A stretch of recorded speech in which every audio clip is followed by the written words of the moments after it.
Graça e paz, amém, irmãos? Muito bom estar com vocês aqui na IBG.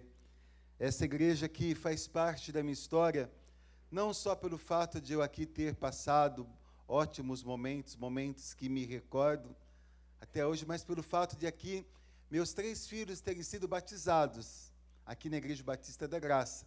Então, com isso, vocês eternizaram. Vocês fazem parte da história da minha vida, vocês fazem parte da história da minha família. Eu sou muito grato a Deus. Fico feliz de ver muito rosto, não sei se minha mente está esquecida, ou se eu estou vendo tantos rostos novos assim. Eu fico muito feliz de estar conhecendo a você, que talvez pela primeira vez nós estamos nos vendo. Eu fico muito feliz de ver rostos antigos também que aqui estão, que nos ajudou, que eu pude aprender, construir conhecimento com eles ali no Papo Cabeça, onde Deus me deu a oportunidade de estar servindo ao lado de cada um de vocês. Sendo assim, eu venho aqui, uma extensão da minha igreja. Estou ali na Igreja Batista Nova Sião, trago um abraço enorme daquela igreja para vocês. Eu venho aqui como uma extensão desta igreja. Pastor Marcelo, mesmo sendo flamenguista e mesmo sendo palmeirense, né? Não sei como 2 mau gosto assim, não é? Não sei como é. Eu não consigo entender, não consigo compreender. É uma pessoa que mora no meu coração, um grande amigo, um irmão, e que às vezes estamos dentro de São Paulo, mais distante, mas sempre próximos do coração um do outro. Estou acompanhado, para quem não conhece, da minha esposa, só fica em pé um instantinho. Minha esposa Anne, está ali do lado, a minha cunhada, a Lenice, obrigado. E daqui a pouco vai entrar correndo meu filho, Miguel, o mais novinho, que vocês não conhecem. Fui de manhã pregar numa igreja, deixei ele lá no berçário e falei, olha, por acaso, quando a criança está bagunçando muito, aparece o nome dela lá no painel? Aí eles falaram, aparece. Eu falei, tá bom. Eu falei, então, vocês ficam sabendo, igreja, que quando eu deixei o meu filho lá no berçário, ele se chama Miguel, mas lá tem 10 Miguéis, 10. Então, toda hora que ficar aparecendo Miguel, não significa que é o meu filho, não é? Pode ser o filho de outro Miguel, pode ser vários Miguéis. E assim também fala a mesma coisa aqui, tá bom, meus irmãos? Tenha paciência, se meu filho entrar correndo aqui, ou se irmãos sentir um tremor de terra, não é a volta de Jesus, é que meu filho está lá no departamento infantil de vocês, tá bom? E se seu filho chegar em casa falando que foi, olha, hoje foi difícil, entenda também, é que ele está lá junto com meu filho também, tá bom? Então peço a compaixão de vocês.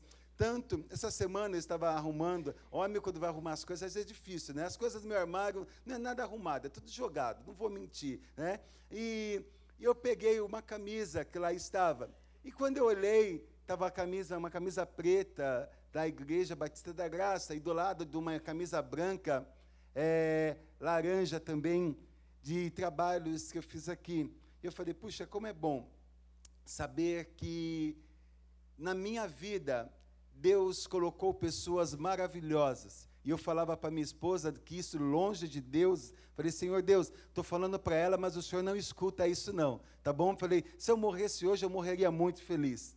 Muito feliz porque Deus colocou grandes pessoas maravilhosas na minha vida.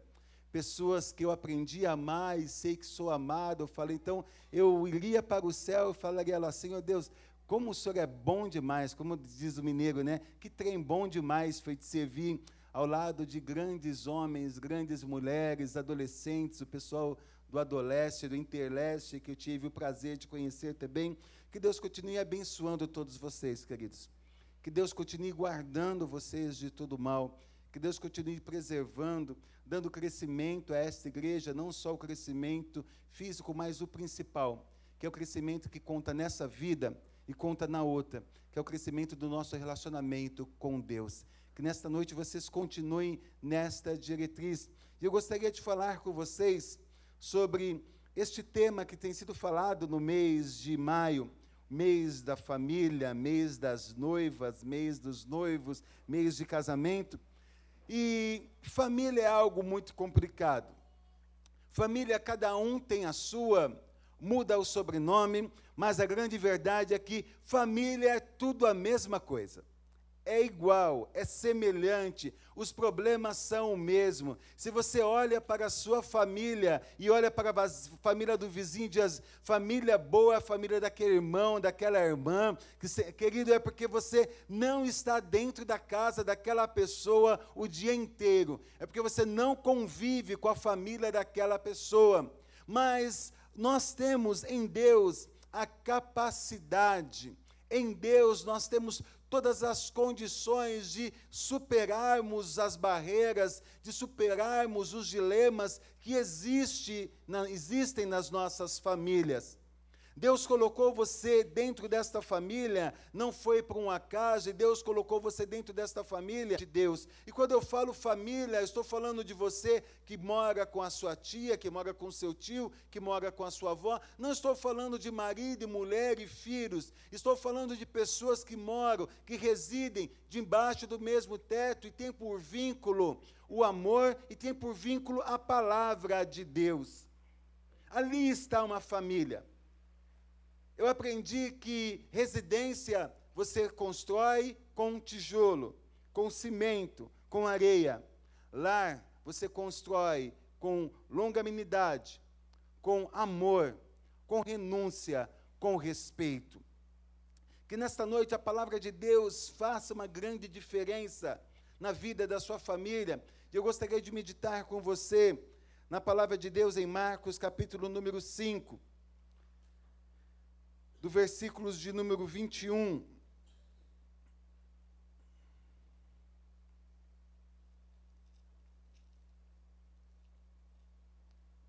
Marcos, capítulo de número 5.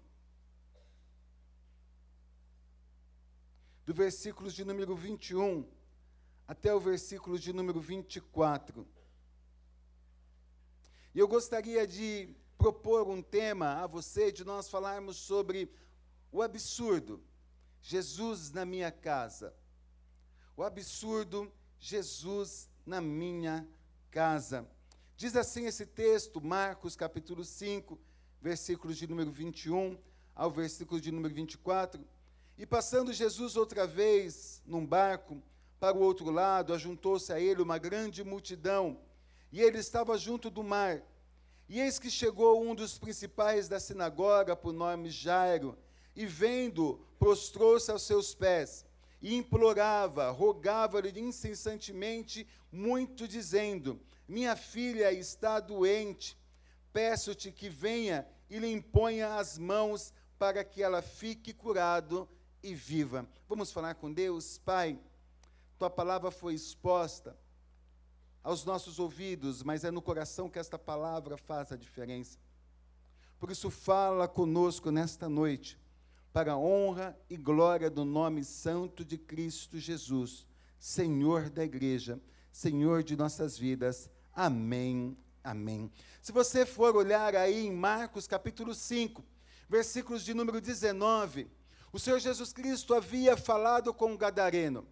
O Senhor Jesus Cristo havia resolvido um problema com esse homem que tinha uma legião de demônios. Um homem que tentaram, por diversas formas, resolver o seu problema, prenderam ele com grade, prenderam ele com grilhões, mas nada resolvia a vida deste homem. A vida deste homem ia de mal a pior. Este homem era vivo, mas vivia entre os mortos, pois ele habitava em cemitério. Hoje, na nossa sociedade, no nosso mundo, há muitas pessoas que estão vivas fisiologicamente, mas são pessoas que já estão mortas. Não há esperança, não há futuro, não há nenhuma perspectiva para as suas vidas. Elas se consideram como pessoas falidas, elas se consideram pessoas que estão simplesmente esperando o momento de partir. E talvez para elas o grande evento da vida delas vai ser a volta de Cristo Jesus. Não elas acordarem no dia seguinte, irem trabalhar ou conseguir evoluir em sua vida. O Senhor Jesus Cristo havia resolvido um problema de família. E o Senhor Jesus Cristo fala para aquele homem, dá um grande desafio no versículo 19. Aquele homem queria seguir a Jesus, queria servir a Jesus, e Jesus olha para ele e diz: volta para a tua casa. Volta para a tua casa. volta para o seu lar, volta para a sua família, volta para os seus parentes, volta para os seus amigos, porque é lá, é neste lugar que você vai dar continuidade ao seu ministério. É neste lugar que você vai falar do meu amor. Essas pessoas precisam ser a primeira a ver que realmente a sua vida mudou. Mal passou, mal Jesus tinha resolvido um problema de família, um conflito de família, Jesus Cristo se depara com mais um problema de família. Ele entra num barco, vai para Cafarnaum. Cafarnaum, um lugar que Jesus era muito conhecido. Cafarnaum foi a cidade e o local que Jesus escolheu para ali ele estabelecer o quartel-general missionário dele. As ações ministeriais, as ações missionárias de Jesus, a residência de Jesus se dava em Cafarnaum. Então Jesus estava perto de pessoas que o conheciam. Jesus estava perto, talvez, de parentes, de amigo, e ele vai nos ensinar que o profeta tem honra também em sua casa. Ele vai nos ensinar que o profeta também tem honra entre os seus amigos. E mal Jesus chega em Cafarnaum, o texto vai nos relatar que um homem, o versículo de número 21, um homem chega até Jesus e fala: Jesus, eu estou com um problema na minha família. Talvez Jesus olhe para ele e fale: que novidade. Eu acabei de resolver mandar para casa vamos lá, o que está acontecendo com você? Mas esse homem não chega de uma forma simples até Jesus. Não era qualquer um que estava ali diante de Jesus. O versículo de número 21, e você olha aí, o versículo de número 21 diz que chegou a Jesus um dos principais da sinagoga. No versículo de número 38, vai dizer que este principal da sinagoga nada mais era do que o chefe da sinagoga. Jesus não estava diante de um homem que tinha uma postura qualquer diante da sociedade, mas o Senhor Jesus Cristo estava diante de um homem muito conhecido na vida religiosa. Ele, como judeu, ele sabia muito bem o que significava estar diante de um homem que era chefe da sinagoga. Este homem, como chefe da sinagoga, ele tinha a responsabilidade de cuidar do templo, de fazer a escala dos levitas, mas não mais do que isso. Este homem, ele fazia a ordem de culto. A ordem de culto. Nas sinagogas não se oferecia sacrifício. Ali ele tinha que fazer a ordem do culto. Mais do que isso, este homem separava os textos que havia de ser lido durante o culto na sinagoga. E mais do que isso, este homem explicava, ensinava a lei. Queridos, nós estamos diante de um homem que tinha relacionamento com Deus. Nós estamos diante de um homem que conhecia a Deus. Nós estamos diante do homem que conhecia a palavra de Deus.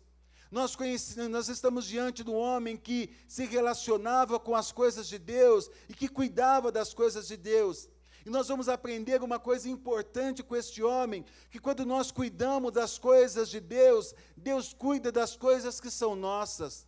Quando nós nos preocupamos com aquilo que é importante para Deus, Deus vai cuidar daquilo que é importante para a minha vida e para a sua vida. E aqui você, como pai, você já deve ter chegado em casa e encontrado a sua filha doente. Você, como tia, você já deve ter chegado em casa e encontrado a sua sobrinha enferma. Você, como irmã, você já deve ter chegado em casa e encontrado a sua irmãzinha mais nova doente. Você sabe muito bem o que é este sentimento. Um sentimento de incapacidade, um sentimento de que nós não podemos fazer absolutamente nada, um sentimento de dor, e era isto que esse pai estava sentindo. Esse pai vai até Jesus, um judeu, chefe da sinagoga.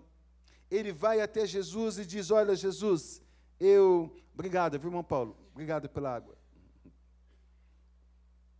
Ele vai até Jesus e fala: olha, Jesus, ele se prostra.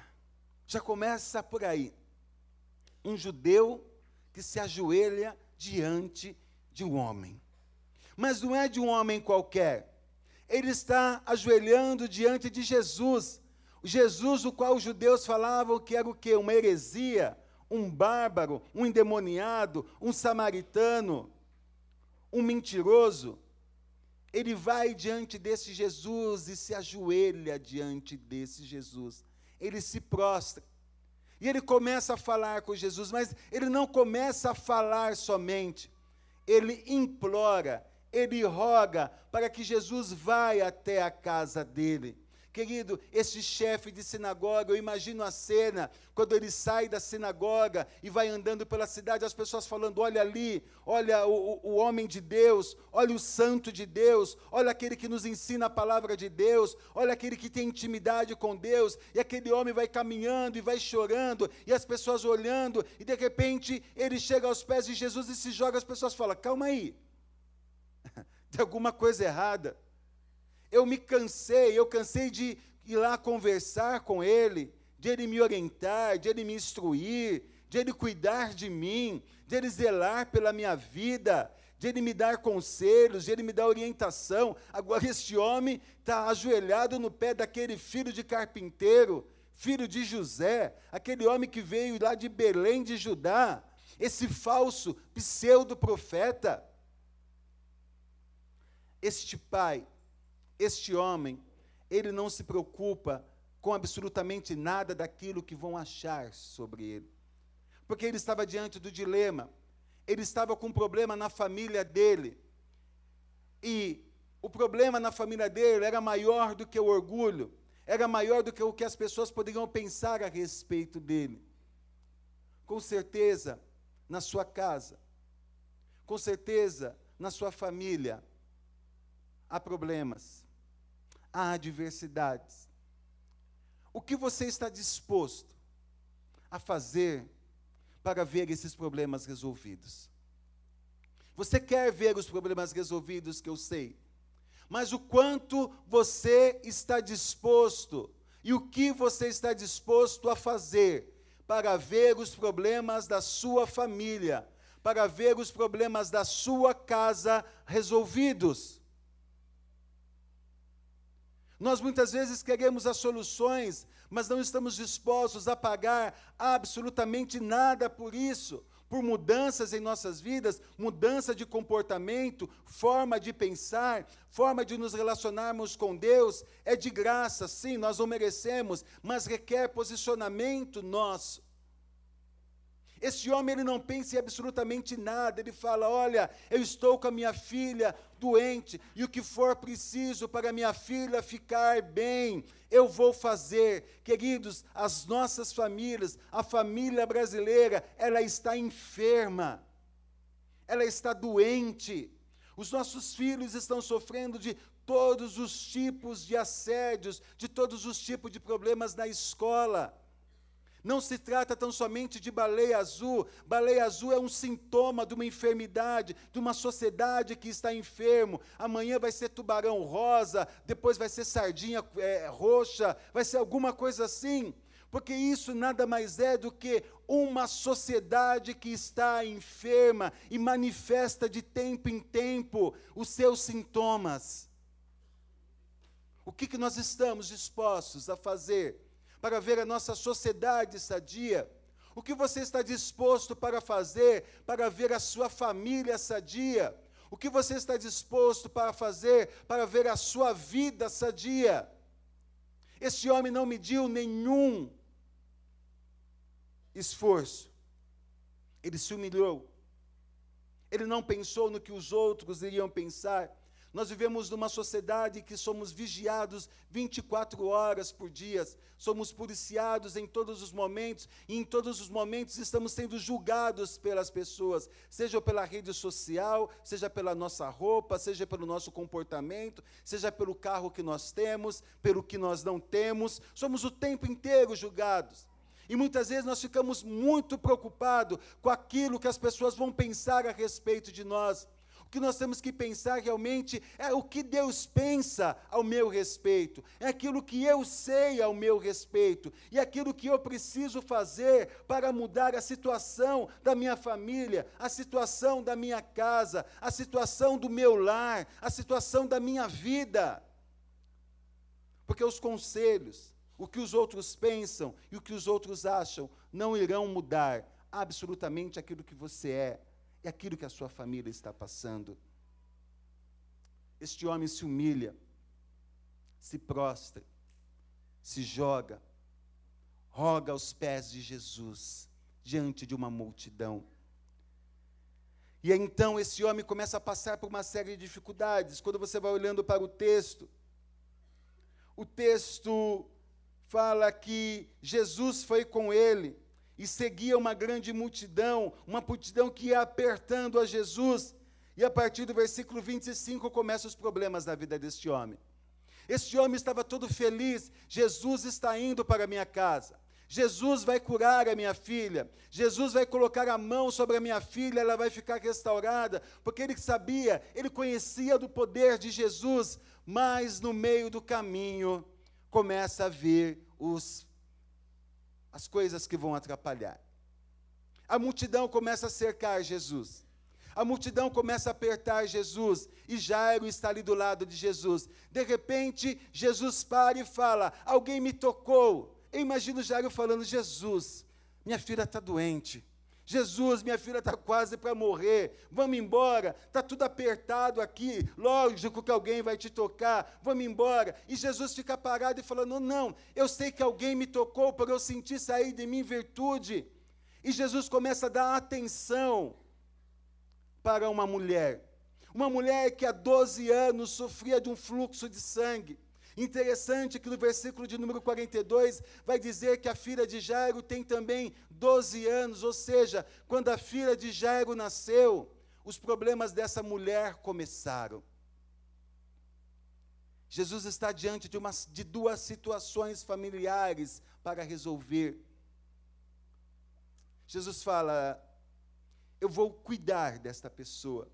Queridos, Jairo vai nos ensinar algo maravilhoso. Jairo está ali do lado de Jesus, mas você vai ver em momento algum Jairo falando: Jesus, vai logo, despede a multidão, o Senhor já curou essa mulher, manda ela para casa, manda ela embora. Quem mais quer tocar em Jesus, toca logo, porque esse Jesus tem o que fazer, ele tem que ir para a minha casa. Eu imagino Jairo puxando Jesus, falando: vamos, Jesus, se o Senhor for atender essa multidão toda, eu não acredito em reencarnação, só numa vida, minha filha vai morrer, acabou. Mas Jairo não faz isso. Jairo tem paciência. E, queridos, paciência é algo que nós não temos. Amém? É algo que nós não temos. A Bíblia diz: esperei com paciência no Senhor, ele se inclinou para mim e ouviu o meu clamor. Paciência é uma virtude. Paciência é um dos frutos do Espírito, junto com a longanimidade, longo ânimo. Os problemas da nossa casa, os problemas da nossa família, muitos deles são resolvidos se nós exercermos a paciência. Sermos pacientes um com o outro. Não estou falando de ser conivente nos erros um com os outros, mas sermos pacientes, termos tolerância uns para com os outros. Como nós perdemos facilmente o rumo da vida, por causa da falta de paciência. Talvez você olhe para mim e fale: pastor, para o senhor é fácil isso. Pergunta para minha esposa se é fácil. Não sou nem um pouco paciente. Sou totalmente impaciente, algo que todos os dias eu tenho que pedir para Deus: Senhor Deus, me dê paciência. Me dê paciência para lidar com as adversidades. Me dá paciência para lidar com aquilo que eu não tenho.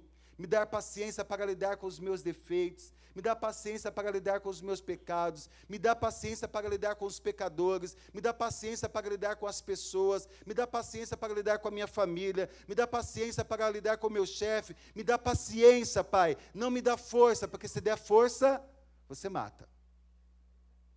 Peça paciência a Deus. Jairo nos ensina isso.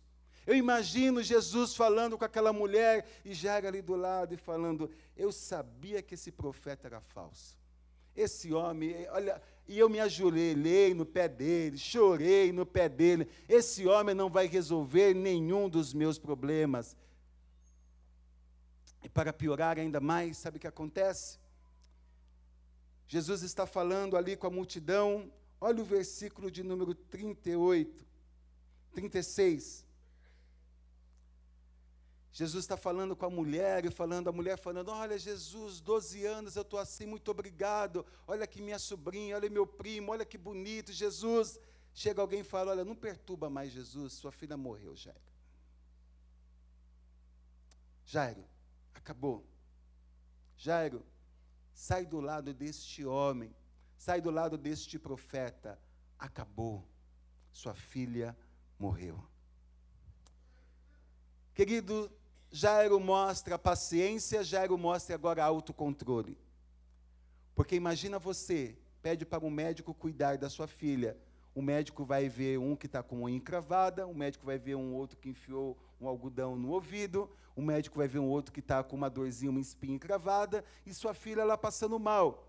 Aí daqui a pouco a enfermeira chega e fala, olha, doutor, aquele caso mais grave que o senhor foi chamado para atender, aquela pessoa faleceu. Você, como pai, vai olhar para aquele médico e vai dizer, você vai para o mesmo destino que ele, porque ou o senhor começa a correr, ou o senhor vai morrer. É mais ou menos assim, não é? Meu pai contava, e olhando para o Newton, lembrei, quando você entra no hospital da Polícia Militar, na Cruz Azul, lá está escrito assim, desarma. O pai não pode entrar armado para lá. Porque ele falou que na época da Força Pública, que não tinha isto, você imagina a loucura? Um policial armado, o filho passando mal, né? Olha, ou o senhor cura meu filho, ou cura. Você não vai ter muita opção, viu, doutor? Ou o senhor vai curar meu filho, ou você não vai curar. Eu vejo mais ou menos, Jairo não age desta forma com Jesus. Ele fala, olha para Jesus e fala, Jesus, e agora? Eu acho lindo, Jesus olha para ele e fala, não tenha medo, crê somente. Deus não pede para Jairo compreender a situação. Deus não pede para Jairo entender a situação. Sabe por quê? Isso aqui é um absurdo. Como entender se aquela menina morreu porque Jesus ficou demorando? Como vai entender uma situação dessa? Não tem como entender uma situação dessa. Por ser algo tão absurdo, é justamente que Jesus fala, creia. Porque se fosse para você entender, não precisava crer. Simplesmente creia. Querido, sabe aquelas coisas absurdas da sua vida? Sabe aquelas coisas absurdas da sua família? Sabe aquelas coisas absurdas no seu lar? Não entenda. Simplesmente creia que, de alguma forma, Jesus vai colocar a boa mão nesta situação e vai resolver tudo isso. Amém? Não entenda. Então, somente creia. Jesus olha para Jairo e fala, Jairo, eu vou até lá. Eu sei que você pode me culpar disso. Você tem diante de você um futuro. E, querido, Robert Schuller, um pastor, um reverendo, evangelista, ele diz assim, não permita que sua esperança e não as suas amarguras modelem o seu futuro. Jairo estava magoado com Jesus. Jairo tinha todos os motivos para estar decepcionado com Jesus. Jairo tinha todos os motivos para falar com Jesus, olha, o senhor pode ficar aí agora, tomando os aplausos da multidão, Jesus, que eu vou lá para minha casa sepultar minha filha. Mas só que Jairo olha para Jesus e vê em Jesus esperança. Ele fala, eu não vou permitir que a amargura do meu coração, eu não vou permitir que esta situação que eu não estou entendendo venha nortear o meu futuro, mas eu vou nortear o meu futuro pela esperança que eu estou diante de um Deus que tudo pode resolver. O que norteia o seu amanhã? O que tem norteado o seu futuro?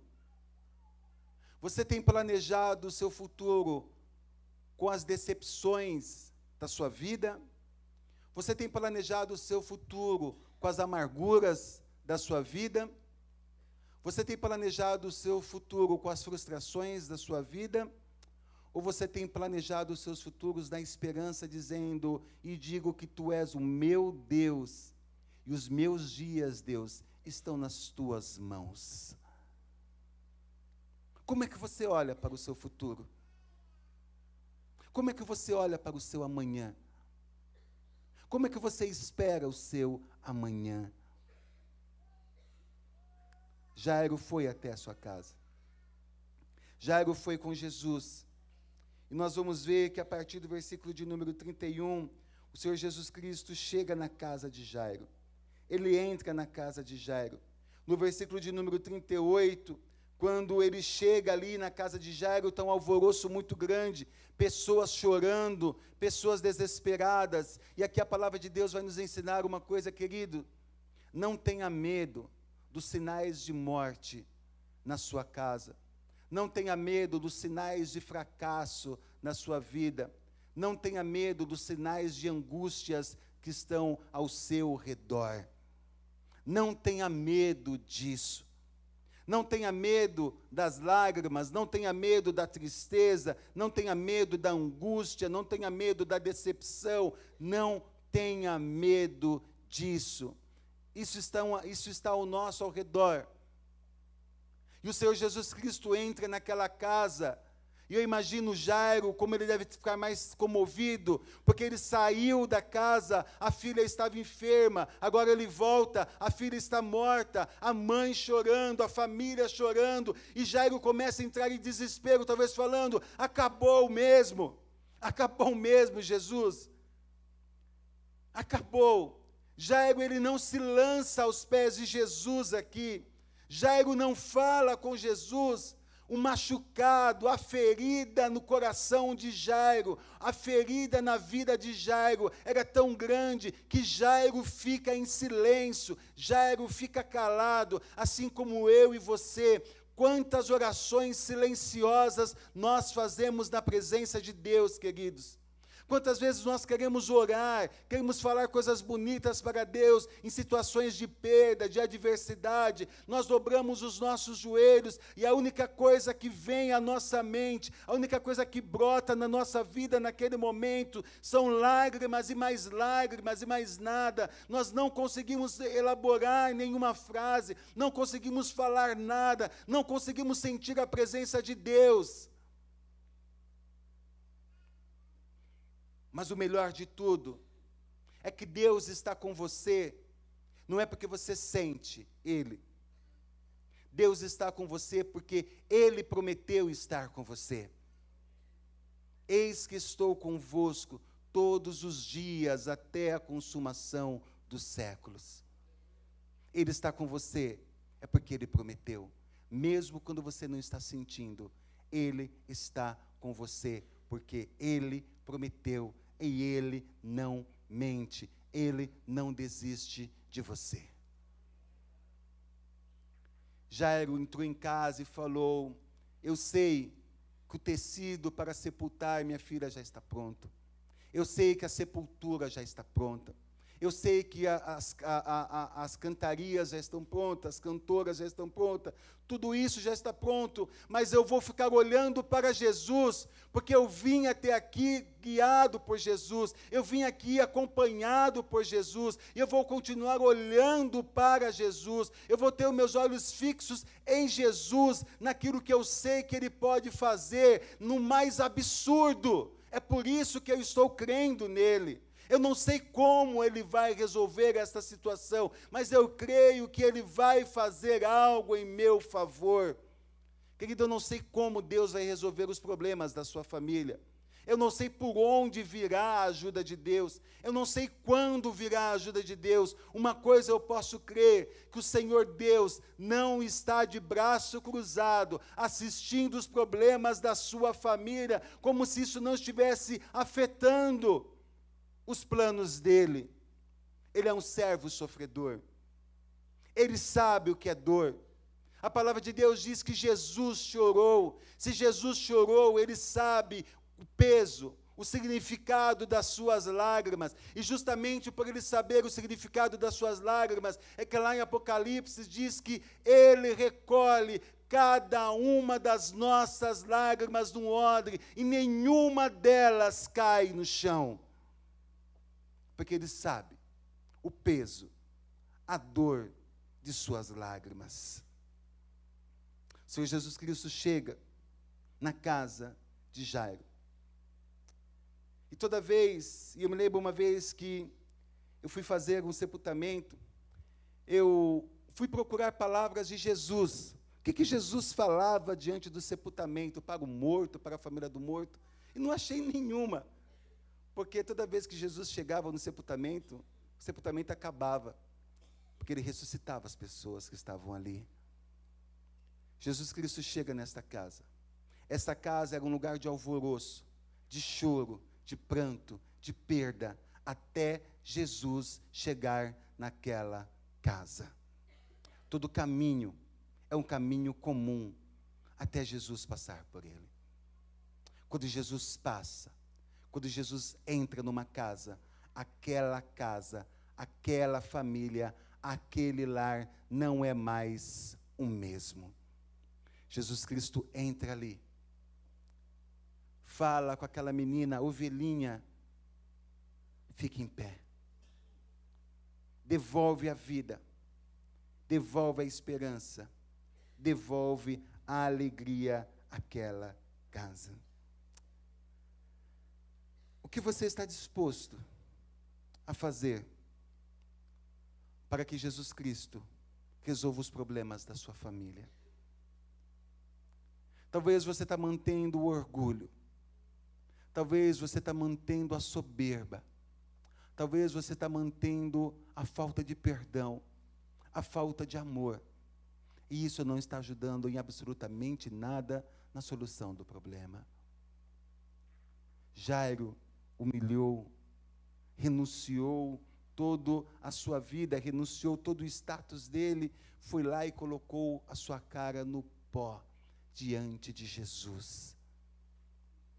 E a palavra de Deus diz que aquele que se humilha é exaltado. O Senhor Deus honrou a Jairo. Mas só que não foi fácil a solução. Jairo teve que ter paciência. Jairo teve que ter autodomínio. E, sobretudo, Jairo teve que ter fé. Acreditar que o Senhor Jesus Cristo estava ali naquela situação e iria resolver aquela situação. Talvez você vai falar, pastor, eu não tenho fé e todo dia eu estou orando para Deus, Senhor Deus, aumenta a minha fé. Sabe qual a forma que Deus tem para aumentar a sua fé?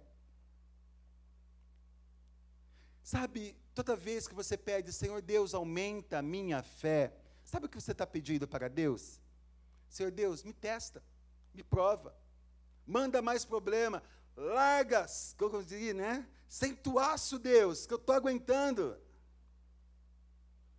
E depois você não sabe, porque vem muitos problemas para você. Ah, pastor, a partir de hoje eu não vou pedir mais para Deus aumentar a minha fé. Então sua fé vai diminuir, porque a fé é algo que não tem como você estocar ela. Ela só cresce quando você coloca ela em prática. Com uma mão, o Senhor Deus nos concede fé. Com a outra mão, Ele nos concede graça e misericórdia.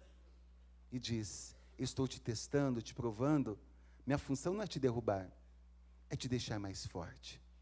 Porque nós somos carvalhos de justiça. Quando alguém chega em uma plantação, uma floresta, se eles querem saber se naquela região passa muito vento, eles procuram um carvalho. Por que o carvalho? O carvalho ele vai mostrar se aquela região é de muito vento ou não, porque o carvalho tem algo que chama resiliência. O carvalho, quando o vento bate nele, ele não é rígido, ele vai se contorcendo, ele vai permitindo que o vento balance ele, mas não que o vento derrube ele. Mas quanto mais vento vai batendo nele, mais ele vai se contorcendo e mais forte ele vai ficando. Porque ele se fortalece balançando para a direita, depois para a esquerda, depois para frente, para trás, de tal forma que de onde vier o vento, ele já foi provado, ele já foi balançado, ele já foi testado. Queridos, nós somos carvalhos de justiça, plantação do Senhor para o louvor da sua glória. Vai bater muito vento na sua vida. Vai bater muitos problemas na sua vida, você vai se envergar, vai se contorcer, e Jesus Cristo vai do seu lado dizendo: creia tão somente, não queira entender a situação, creia tão somente. Abaixe sua cabeça. Eu não sei como você entrou aqui nesta noite. Eu não conheço todas as pessoas que aqui estão, eu não conheço os seus problemas, por isso eu fico numa grande liberdade em poder falar, em poder desafiar você nesta noite. Talvez você veio aqui nesta noite fugindo da sua casa. Você veio aqui nesta noite para a igreja, um ato espiritual, mas você veio fugindo da sua casa, porque você não aguenta mais ficar na tua casa. Você não aguenta mais os seus parentes. Você não aguenta mais as pessoas que moram com você. Eu quero te dizer, querido, que assim como Jairo, um homem que conhecia Deus, os nossos lares, as nossas famílias não estão isentas de passar por turbulências. Não estão isentas de passar por problemas, não estão isentas de passar por desemprego, por aluguel atrasado, por prestações atrasadas. Nós não estamos isentos de passar por tudo isso. Mas uma coisa nós podemos ter certeza, que enquanto nós estamos passando por tudo isso, assim como Jairo foi andando com Jesus, Jesus também está andando conosco. Jesus está andando ao nosso lado. Está dizendo: creia tão somente. Creia tão somente que eu estou com você. Talvez você está aqui pensando, e talvez você nem sabe como você vai enfrentar amanhã o seu serviço, que lá as coisas estão tão ruins, que o Senhor Deus vai ter que ressuscitar as finanças da sua empresa que já está falindo. E o Senhor Jesus Cristo nessa noite está falando para você: creia tão somente. Creia tão somente que eu estou caminhando com você. Eu estou andando com você. Talvez você já recebeu uma sentença de morte dos médicos. Os médicos falaram que não tem mais solução, que a sua enfermidade não tem mais jeito, que o tratamento vai ser algo paliativo para prolongar, mas que não vai resolver. Creia tão somente. A vontade de Deus é perfeita, é boa, perfeita e agradável. Molde o seu amanhã, não pelo aquilo que os homens estão falando, mas molde o seu amanhã, molde o seu futuro, pela esperança que Jesus Cristo põe no seu coração. Ontem eu fiz a minha inscrição para o Enem às 11h58, pastor. Quase eu não consegui fazer. Eu estou sob pressão, eu tenho que passar no Enem, porque tirar uma boa nota, porque eu não tenho dinheiro para pagar uma faculdade, e todo mundo está esperando que eu vá gabaritar todas as matérias. Pastor, eu estou com medo do Enem, e isso não vai acontecer nunca. É mais fácil Jesus Cristo voltar do que eu ir bem no Enem. Jovem, adolescente, creia tão somente. Estude, faça o seu melhor e coloque nas mãos de Deus, que Deus vai completar aquilo que precisar. Mas molde o seu futuro pela esperança que há em Jesus e não pelo medo. Você mãe, você pai, que está passando problema com seus filhos, filhos adolescentes, filhos adultos, filhos jovens, sempre serão nossos filhos. Eu quero te dizer algo. Assim como Jairo, aquela menina que estava enferma, mas que ele em momento algum desistiu, em momento algum ele desistiu da sua filha. Ele acreditou que em algum momento o Senhor Jesus Cristo faria algo. Pai, mãe, no nome de Jesus, não desista dos seus filhos, a herança que Deus deu para você. Não desista, Porque se você desistir dos seus filhos, o mundo vai abraçar. Se você desistir dos seus filhos, o diabo vai abraçar. O diabo vai tomar aquilo que te pertence por herança. Os filhos são heranças que Deus nos deu. Acredite que no momento, em algum momento, Deus vai manifestar graça sobre esta vida. Por amor de Davi, Deus não destruiu o trono de Salomão. Lembre Deus disso. Fale: Senhor Deus, tenha misericórdia da minha vida.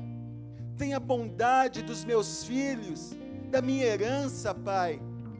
Cuida daquilo que me pertence.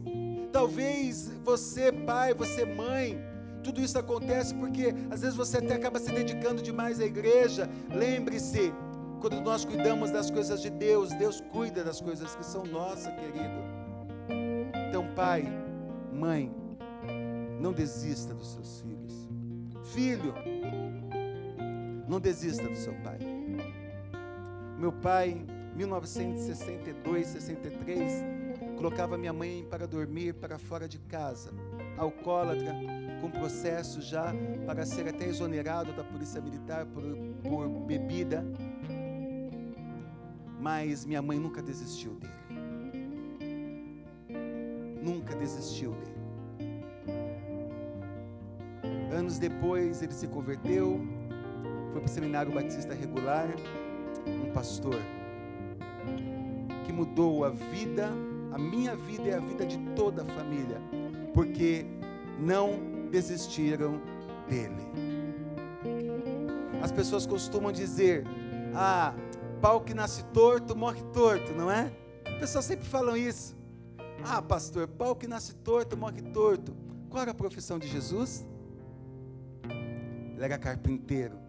Então não tem madeira que Jesus não endireite, não deforma e não coloque no prumo, querido. Acredite nisso. Como Jairo, caminhe ao lado de Jesus, simplesmente crendo, simplesmente acreditando que o Senhor Jesus Cristo manifestará o poder, a graça, a misericórdia dele sobre a vida da sua casa. Absurdo, não é? Jesus na sua casa. Absurdo, não é? Bênção na sua casa. Absurdo, não é? Sua casa servir a Deus. É justamente por isso que ele pede para você crer e não entender. Então somente creia. Creia que isto é possível pelo agir, pelo poder de Deus, o Deus que faz todas as coisas impossíveis se tornarem possíveis. Que Deus ricamente abençoe sua casa, que Deus abençoe ricamente a sua família, que Deus ricamente abençoe a sua vida, que Deus ricamente abençoe a sua existência, e que você seja, hoje e para todo sempre, um lugar no qual o Senhor Jesus Cristo manifeste em você, por você e através de você, a graça, o poder e a misericórdia dele. A bênção de Deus sobre todos nós, queridos.